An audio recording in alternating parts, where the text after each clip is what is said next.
Gracias, Pablo. Bueno, buenas noches. ¿Cómo estamos? ¿Bien? En uno de sus primeros discursos, posiblemente el discurso más importante, después de la revolución, Fidel estaba dando su discurso en La Habana, y él estaba en un discurso encendido al estilo de Fidel. Y en eso llegó a la plataforma Camilo, que es un revolucionario, uno de sus revolucionarios, de hecho, uno de las manos derechas además del Che Guevara. Él llegó tarde y subió a la plataforma, y cuando subió a la plataforma, Fidel tuvo que detener su discurso encendido porque hubo un murmullo entre la gente y más de algún aplauso entre la gente que estaba allí. Entonces Fidel lo miró a Camilo y le dijo: ¿vamos bien, Camilo? Y Camilo lo miró y le dijo: vamos bien, Fidel. Meses después, el avión que llevaba a Camilo desapareció y hasta el día de hoy no se sabe dónde quedó Camilo. Y yo le pregunto en esta noche: ¿vamos bien? ¿Cómo vamos? Vamos bien, ¿verdad? Bueno, gracias a Dios no vine en avión, vine en auto. Es un placer, hermanos y hermanas, estar con ustedes y compartir esta segunda noche de conferencias.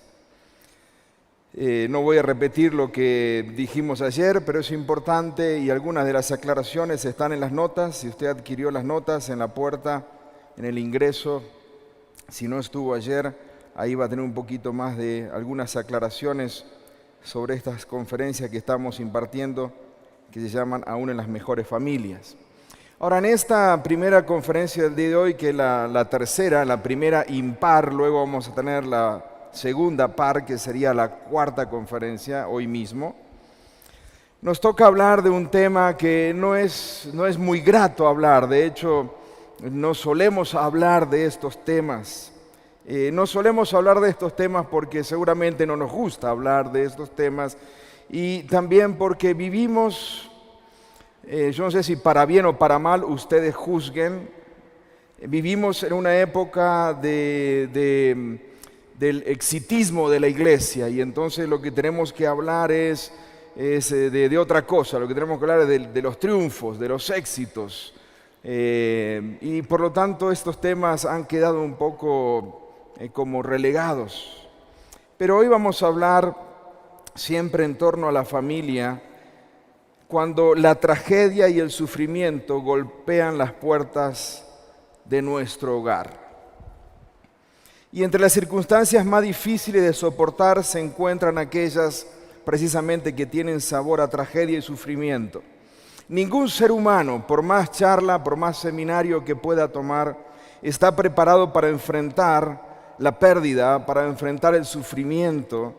Ningún ser humano está listo para decir: estoy listo para enfrentar una pérdida, ni siquiera una pérdida laboral, mucho menos hablar de lo que es pérdidas mucho más profundas.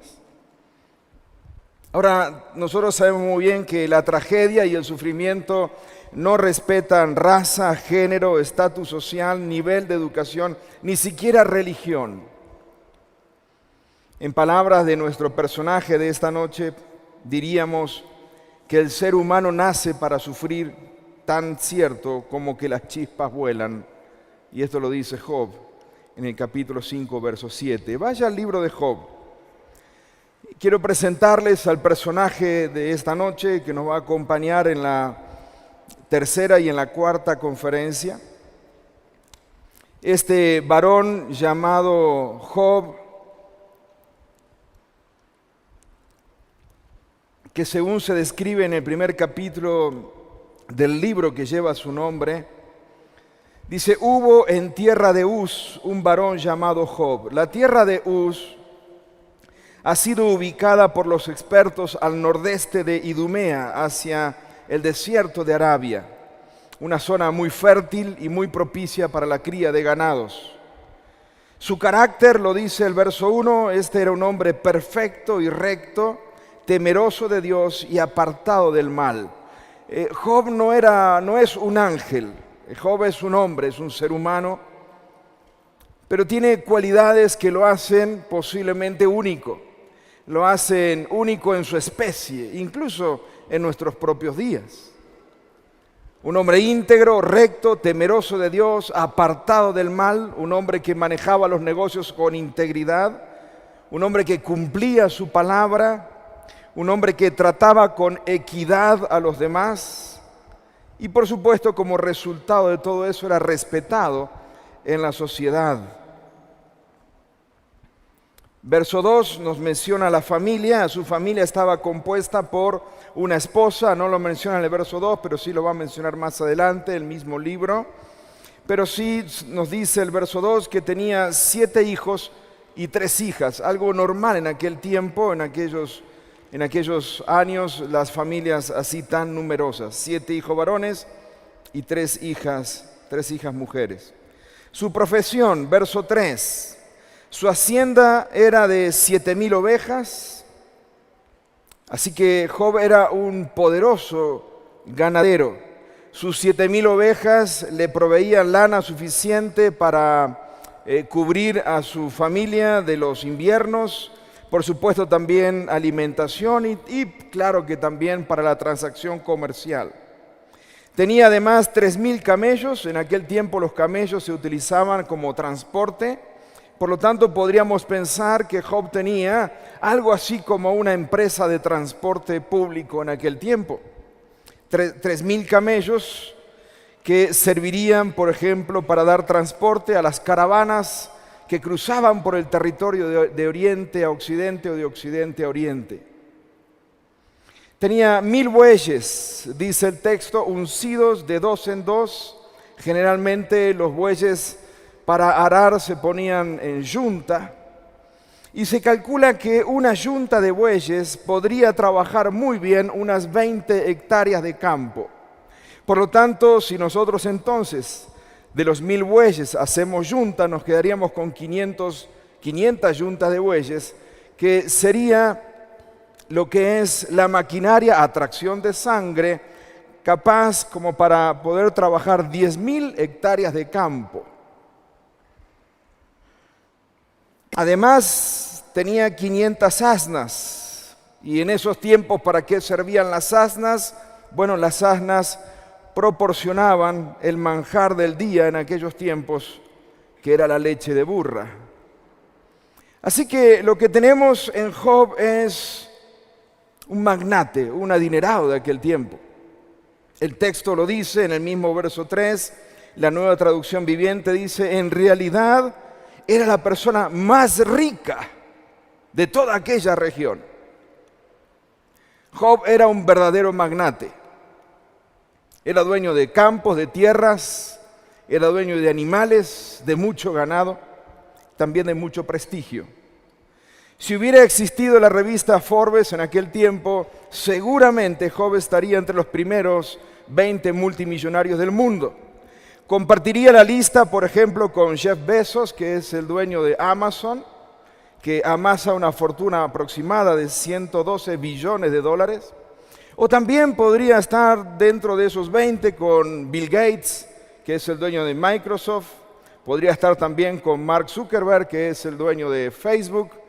Podría estar dentro de la lista también con Carlos Slim, que es el mexicano dueño de Telecom.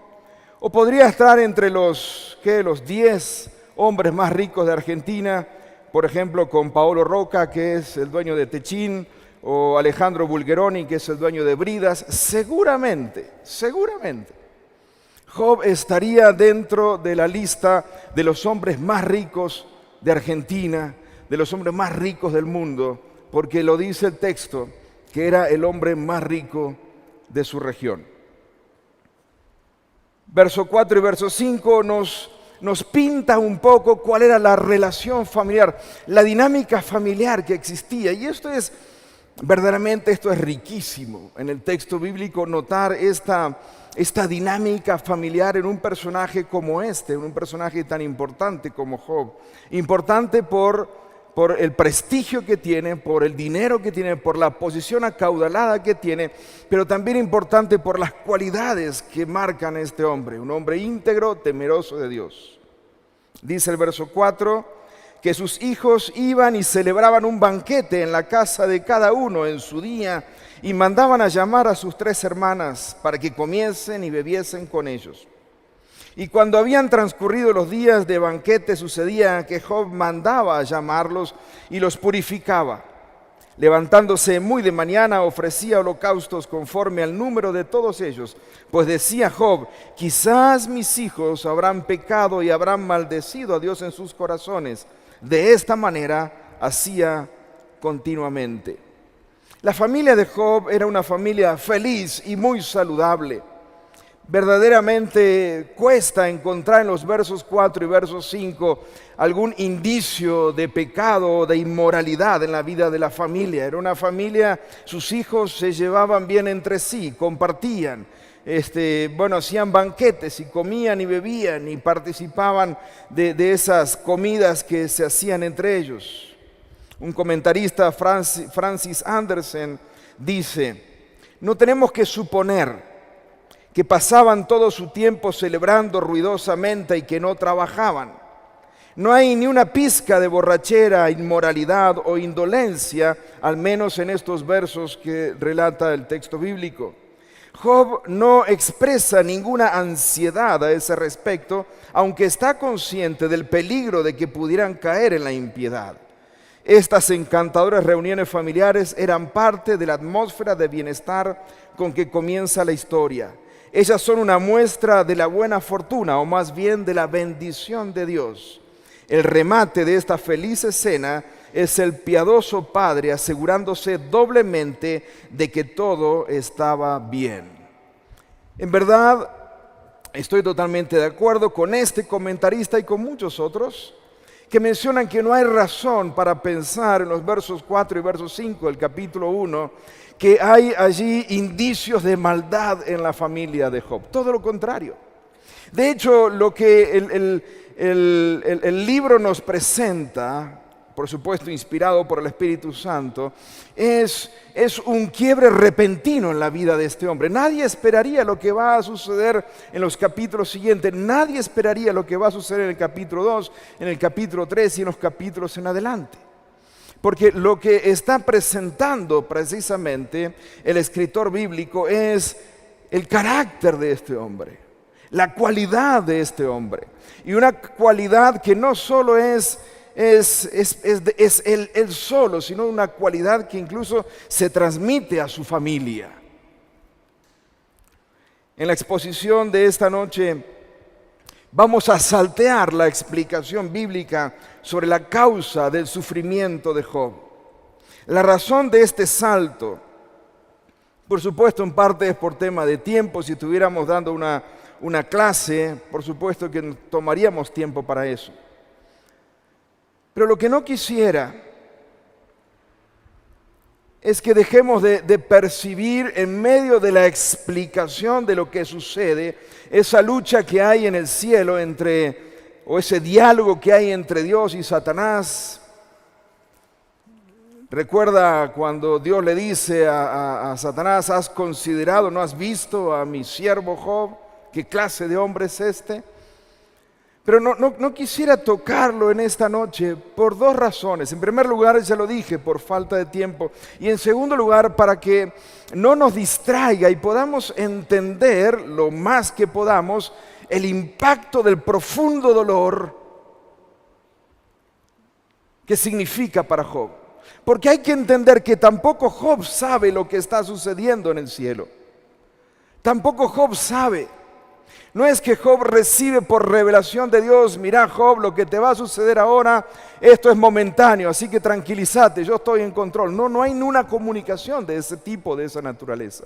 Por lo tanto, para ser justo con Job y para ser justos también con el tiempo, vamos a dejar afuera toda esa explicación valiosa, teológica, importante, por supuesto, que se encuentra en el capítulo 1 y en el capítulo 2, en ese diálogo que se orquesta entre Dios y Satanás y todo lo demás, que por supuesto presentan en cierto sentido, la razón de este libro. Pero miremos el día D. Yo le puse el día D que cambió la vida de Job. ¿Por qué el día D? Porque el día D es el día del dolor. Y el día D de Job es un día como quien lucha contra el mar embravecido. Es como cuando usted va al mar, sobre todo si ha tenido la posibilidad de ir más que nada al Océano Pacífico, y usted entra al mar y resulta que recibe una ola que le pega, lo tira, y cuando se quiere levantar viene otra y le pega y lo vuelve a tirar y nunca termina de salir del mar o cuando sale termina todo revolcado y todo lastimado. Así es el día de Job. Es un día que tiene un comienzo, pero no se sabe cuándo está el final.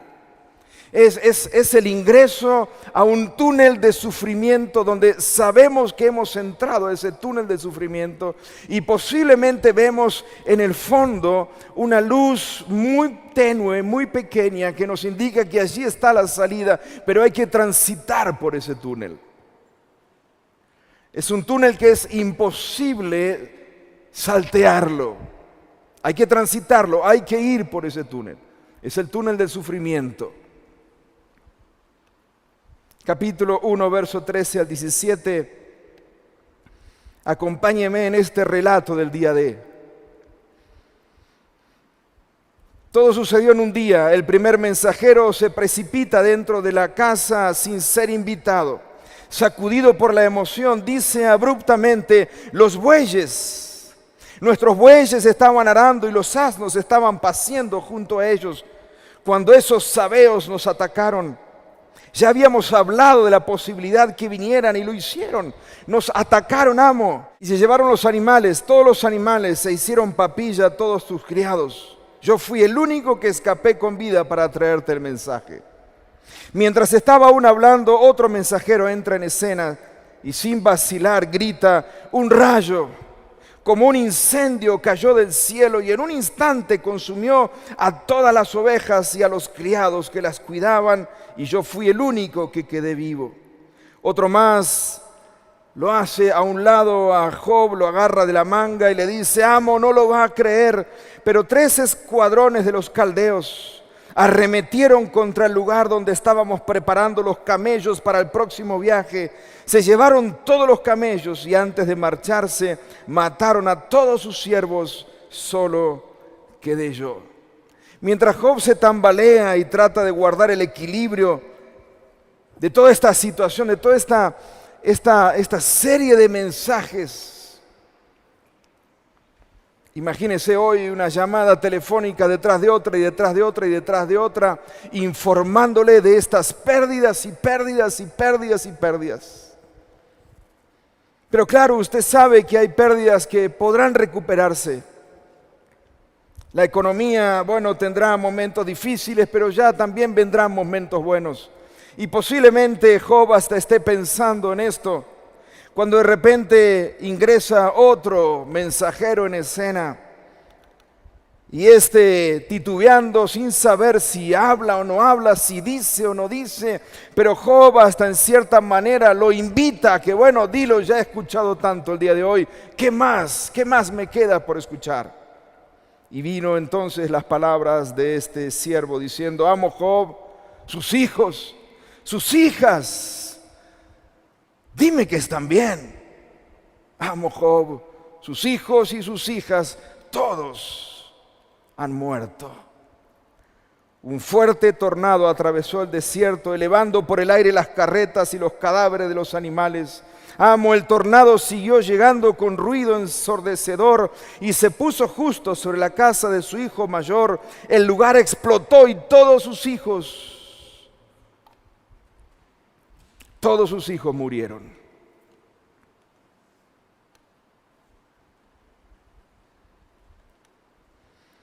Haga el esfuerzo por detenerse un momento. Es imposible leer este pasaje en un momento de quietud de la mañana o de la tarde o de la noche sin guardar un minuto de silencio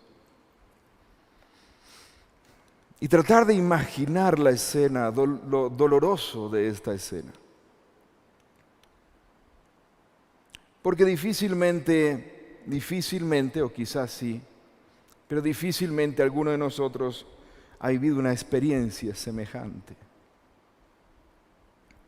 Por lo tanto, se hace necesario tomar un tiempo de silencio para tratar de escuchar aún las palabras que no están escritas en el texto bíblico. Job y su esposa experimentan la pérdida no solo de un hijo, sino de todos sus hijos a la vez. Además, Dios ocultó de este padre y de esta madre el significado de este mar de confusión. No les dio ninguna explicación, ni les adelantó lo que iba a suceder. El silencio del cielo se hizo más devastador que las horribles noticias de la tierra. Y generalmente eso es lo que sucede. Cuando enfrentamos una crisis, una pérdida, cuando enfrentamos una tragedia, el cielo se hermetiza, se vuelve un hermetismo en el cielo. Y allí es entonces donde vienen nuestras preguntas al cielo. ¿Y dónde estás, Señor? Ahora que te busco y ahora que te necesito. Y el silencio del cielo resulta ser aún más doloroso que las horribles noticias que podamos escuchar en la tierra.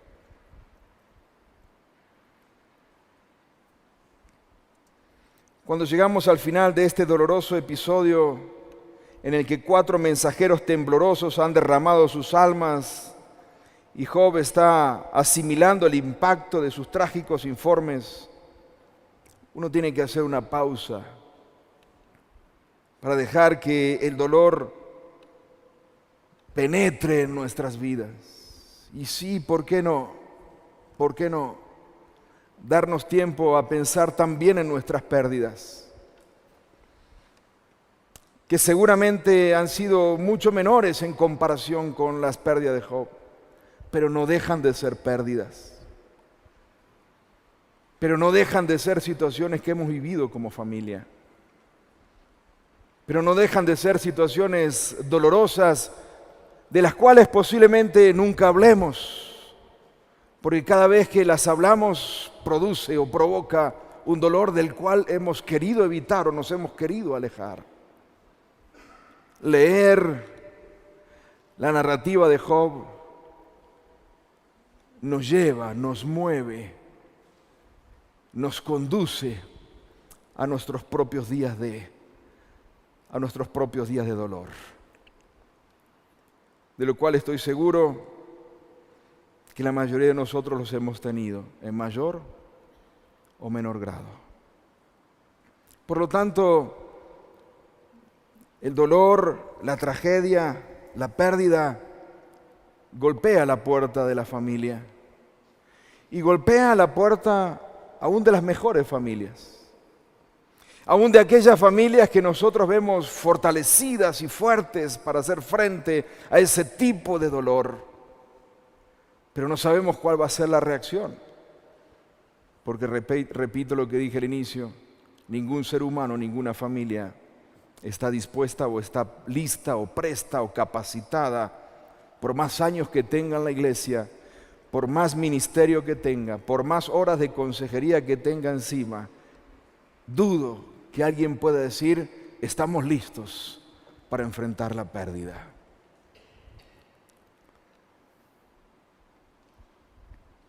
En el capítulo 2, verso 7, se nos menciona que no todo termina allí para la vida de Job. Días después, semanas después, meses después, no lo sabemos cuánto tiempo, Job se levantó de mañana y sintió el aguijón del dolor en su propio cuerpo. Ahora el dolor no es solo de lo exterior, no es el dolor solo de sus posesiones, de sus riquezas. No es el dolor de perder a 10 hijos, sino ahora el dolor está en su propia carne. Comienza con un un pequeño pinchazo que siente debajo del brazo, luego una hinchazón en el cuello, dentro de la boca comienzan a aparecer algunas llagas, en la frente, en la cabeza, le aparecen pequeños puntos rojos y para colmo se le hinchan tanto los pies que ni siquiera puede ponerse la sandalia. Antes del mediodía, la fiebre ha aumentado tanto que ni siquiera puede estar en pie. Si usted hace un repaso de los capítulos de Job, tratando de buscar los síntomas de lo que Job vive, escuche estos síntomas que acompañan la enfermedad de Job, según lo describe el mismo libro de Job. Capítulo 2, verso 7, úlceras malignas. Capítulo 2, verso 8, comezón persistente. Capítulo 2, verso 12, cambios degenerativos en la piel del rostro, desfiguración del rostro. Capítulo 3, verso 24, pérdida del apetito. Capítulo 3, verso 25, temores y depresión. Capítulo 7, verso 5, llagas purulentas, abiertas, supurantes, resquebrajadas y segregando pus. Capítulo 7, verso 5, gusanos que se forman en las llagas mismas. Capítulo 9, verso 18, dificultad para respirar. Capítulo 16, verso 16, oscuridad de los párpados, seguramente se le hinchó la cara a tal punto que ni siquiera puede abrir los ojos para ver. Capítulo 19, verso 17, mal aliento. Capítulo 19, verso 20, pérdida de peso. Capítulo 30, verso 27, un dolor agudo, continuo. Y capítulo 30, verso 30, nos dice que tiene fiebre alta, temblores, descoloramiento de la piel, como una profunda ansiedad. Todo esto es Job. Todo esto es Job.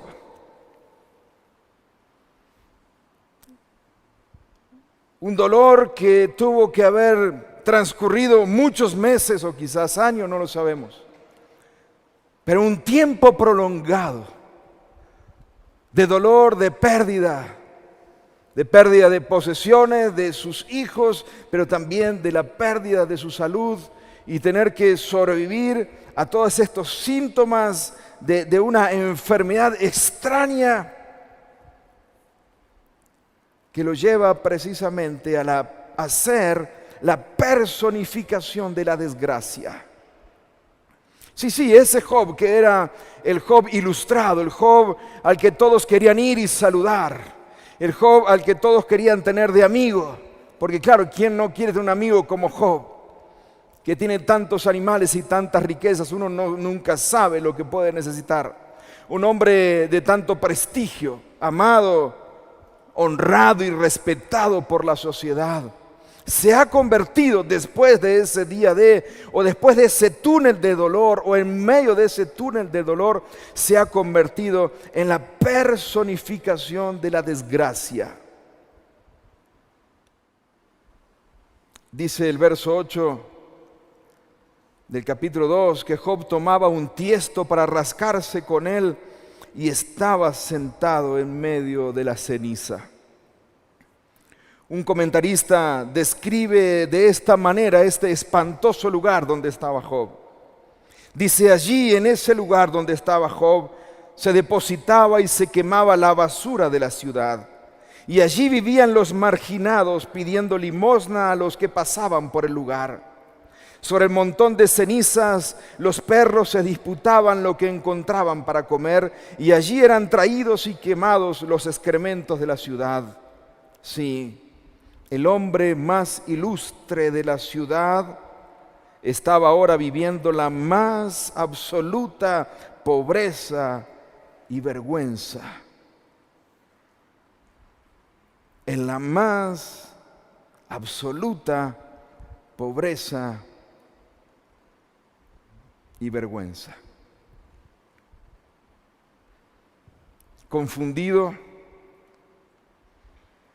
aislado, con un dolor insoportable, ninguna esperanza de que esto pueda cambiar en el corto plazo, sentado en un lugar asqueroso y privado de las comodidades de su hogar, Job el hombre más rico de aquella región se convirtió en un pobre y en un marginado social. Como si fuera poco, algo que comúnmente sucede cuando atravesamos algún tipo de dolor, aunque sea mucho menor al que enfrentó Job, también con el dolor, con la confusión, con una situación insoportable que no sabemos cómo sobrellevarla, también vendrá, ¿por qué no?, la soledad y la incomprensión.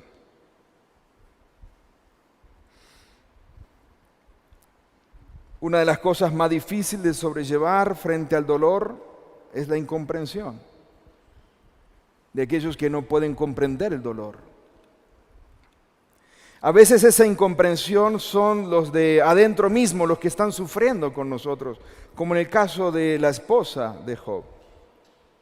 Llegó un día en el que el sufrimiento fue tan pesado para la esposa de Job, que llegó hasta donde él estaba sentado en ese basurero inmundo, sucio, oloriento, y le hizo una pregunta que fue como poner el dedo en el único lugar sano que tenía Job. La pregunta es, ¿todavía te aferras a tu integridad? Lo único que le queda sano a Job es la integridad. Todo su cuerpo está lastimado, todo su cuerpo está herido, todas sus emociones están batallando entre sí. Y lo único que le queda vivo es la integridad. Por favor, no malinterprete la situación. No podemos ser injustos con esta mujer. Si la tuviéramos presente, seguramente podríamos preguntarle, ¿por qué fue que hizo esta pregunta? Pero como no la tenemos presente, debo salir en defensa de esta mujer y al menos presentar 4 razones que creo que ella me lo agradecería. En primer lugar, ella también ha perdido 10 hijos. Y hasta que usted y yo no hayamos perdido o tenido un dolor tan grande, difícilmente podamos entender a esta mujer. En segundo lugar, ella también ha sufrido la pérdida de su riqueza y sus bienes. Ella ha sido la esposa de cuyo marido ha logrado un alto nivel de seguridad económica con beneficios y placeres que le proporcionaban un buen estilo de vida. Ahora ella se encuentra literalmente en la calle porque su esposo está en el basurero. En tercer lugar, durante muchos años ella disfrutó ser la esposa del más grande de los orientales y ahora es tan solo la esposa de ese desgraciado que vive en el basurero de la ciudad. Y en cuarto lugar, esta mujer ha perdido a su compañero. Ya no tiene a su amado para disfrutar de momentos de diálogo tranquilo. Ya no hay con quien tomar mate, con quien tomar un café y charlar. No hay momentos placenteros, ni de intimidad, de romance y mucho menos de amor. Y la mujer ha perdido toda esperanza de que esto cambie.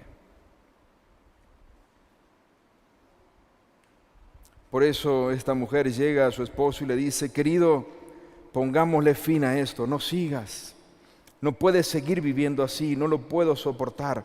Maldice a Dios y deja que Él te lleve a su morada. La incomprensión de aquellos que están sufriendo el mismo dolor, pero posiblemente lo atraviesan de otra manera. La incomprensión. La incomprensión en el matrimonio, cuando, por ejemplo, ese matrimonio ha experimentado la misma pérdida. Pero él encuentra un refugio ante esa pérdida y ella encuentra otro refugio ante esa pérdida. Y no obstante, aunque viven bajo el mismo techo y están experimentando la misma pérdida, no obstante, se sienten incomprendidos el uno con el otro. Es común. Es común.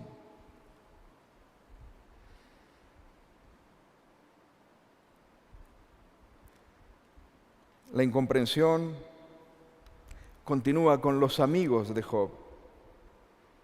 Los amigos de Job empiezan bien, toman la acción correcta, que es la de sentarse a la par del sufriente. Mire lo que dice el verso 12 del capítulo 2. Alzando los ojos desde lejos, no lo conocieron a Job. Estaba tan desfigurado que no lo conocieron. Y lloraron a gritos, y cada uno de ellos rasgó su manto, y los tres esparcieron polvo sobre sus cabezas hacia el cielo. Y así se sentaron con él en tierra por 7 días y 7 noches, y ninguno le hablaba palabra, porque veían que su dolor era muy grande.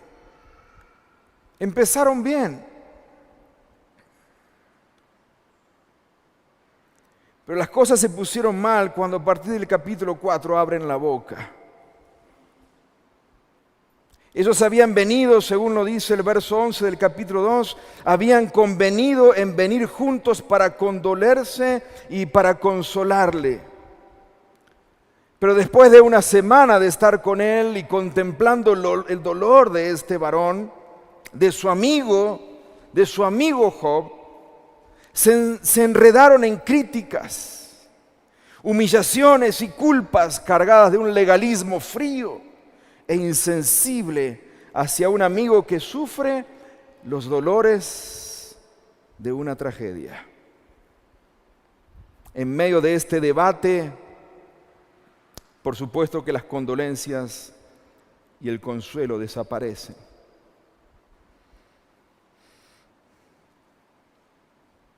El difunto Joseph Bailey y su esposa Mary Lou perdieron a sus 3 hijos. Esta es una historia también verídica. A él se les murió un hijo después de una cirugía cuando tenía solo 18 días de nacido. También perdieron un segundo hijo a la edad de 5 años a causa de leucemia. Y luego perdieron a un tercer hijo de 18 años después de un accidente en un trineo debido a complicaciones relacionadas con su hemofilia. Él escribe un libro que se titula, de manera original, La vida desde un coche fúnebre, pero obviamente ese libro nadie lo compraría. ¿Usted compraría ese libro? Yo creo que no compraría ese libro. Por eso posteriormente se escribió con un segundo título, y es La última cosa de la que hablamos, es como se titula este libro. Y él dice lo siguiente: me hallaba sentado, destrozado por la tristeza. Alguien vino y me habló de la manera como Dios actúa, de por qué sucedió y de la esperanza más allá de la tumba. El hombre habló todo el tiempo y dijo cosas que yo sabía que eran verdad. Yo permanecí inconmovible, a no ser por el hecho de que deseaba que se marchara. Finalmente lo hizo. Otro vino y se sentó a mi lado. Este no habló palabra.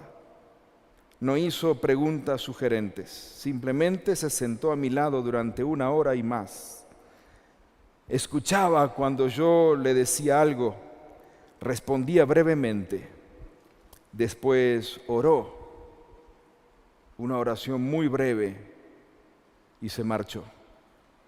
Me sentí conmovido, fui confortado, no deseé que se hubiera marchado. El valor de los amigos. El valor de los amigos cuando estamos enfrentando el dolor. El valor de la iglesia cuando la familia sufre una pérdida. En medio de la pérdida, la incomprensión en la familia, la incomprensión en el matrimonio, en el hogar, entre los padres y los hijos, entre los que han quedado en medio del dolor y la incomprensión. Cuán valiosa es una iglesia que se sienta al lado del que sufre. Cuán valiosos son los amigos, las otras familias que se sientan a la par de esta familia que está dolida, que está sufriente, pero que se sienta no con una condición de crítica o de juzgar o de juicio, sino que se sienta simplemente para acompañar, para estar cerca. Simplemente estoy. Quiero que sepas que estoy aquí, estoy a tu lado. Estoy simplemente a una llamada de teléfono, estoy simplemente a un mensajito de distancia. Simplemente llama un toque, un mensaje, yo estaré contigo, yo estaré allí, yo estaré a tu lado.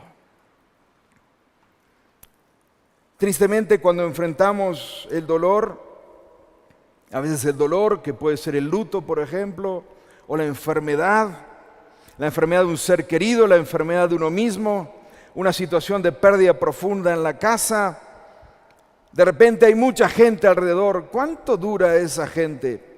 3 días, 5 días, 10 días. Pero después esa gente de manera normal y natural tiene que volver a sus cosas, a sus trabajos, a sus quehaceres. Y entonces el sufriente vuelve a quedar solo, en soledad e incomprendido, confundido, tocado por el dolor y sufriendo.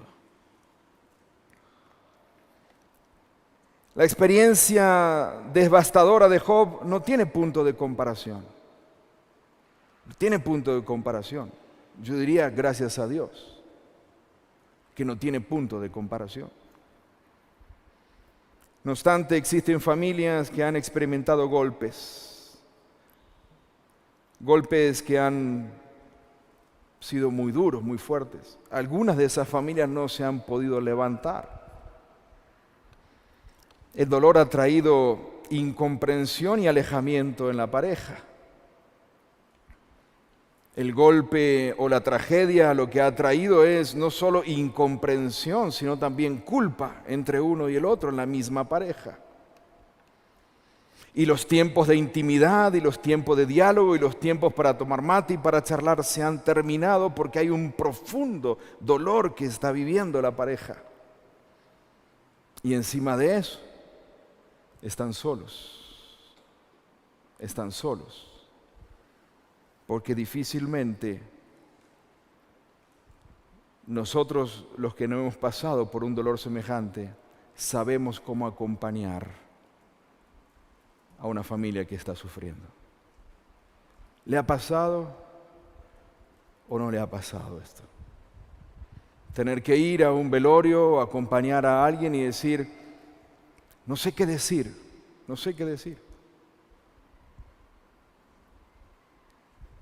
Quizá no tengas que decir nada. ¿Pero qué voy a estar haciendo ahí? Simplemente estar. Simplemente tu presencia, simplemente el estar allí con esa familia que sufre puede ser tan valioso para esa familia al punto que esa familia no va a querer que te vayas de su lado. Al dolor que provoca una tragedia se suman la confusión, el desánimo, la depresión, la soledad y la incomprensión. Estas son compañeras insustituibles de la tragedia. Y por supuesto no nos permiten ver hacia nuestros costados para entender que el que está a la par también está sufriendo, también la esposa de Job está sufriendo. Y por supuesto nos nublan la vista porque no nos permiten mirar hacia arriba, de donde viene la ayuda, el socorro, la esperanza. Pensemos por unos momentos en las familias que sufren la pérdida. ¿Cuán incomprendidas son las familias que sufren la pérdida de un ser querido? ¿Cuán incomprendida es la viuda o el viudo? Lo acompañamos o la acompañamos durante ciertas semanas o 3 días o 4 días mientras podamos, pero luego la vida continúa y la viuda o el viudo tiene que comenzar de nuevo la vida. Después de 15, 20 o 50 años de casados, con un profundo dolor, con un vacío y una soledad y sin nadie con quien compartir ese dolor. Cuán incomprendida es la mujer divorciada, que encima que enfrenta una situación de divorcio, de separación, tiene que cargar con dar explicaciones a los demás de por qué acaba de divorciarse, porque se las pedimos inconsciente o no. Cuán incomprendida es la familia cuando uno de sus hijos deja la iglesia y se va tras consumir sustancias y la familia se siente incomprendida, no acompañada y se vuelve un hermetismo y que nadie lo sepa y que nadie diga, porque si lo decimos nos van a aislar y no vamos a ser comprendidos de esta situación. Y podríamos seguir enumerando situaciones que golpean a la familia, escuche bien, aún a las mejores familias cristianas. Pensemos en esa familia que está en la iglesia, en nuestra familia extendida, en nuestra comunidad, en nuestro barrio, nuestro vecino, nuestra vecina, que está siendo golpeada por el dolor, por la pérdida, y que nosotros podemos ser instrumentos de gracia para ponernos al lado, y a veces sin decir nada, callado la boca, simplemente para decir: aquí estoy aquí. Pero pensemos también en nosotros mismos, que no estamos exentos de la tragedia y el dolor. Es imposible calcular nuestras reacciones frente a la tragedia. Somos incapaces de poder decir qué es lo que haría yo en tal lugar. Pero sí podemos aprender, quizá algo, un poco, de la actitud de Job ante semejante pérdida. Y eso es lo que haremos en la siguiente conferencia.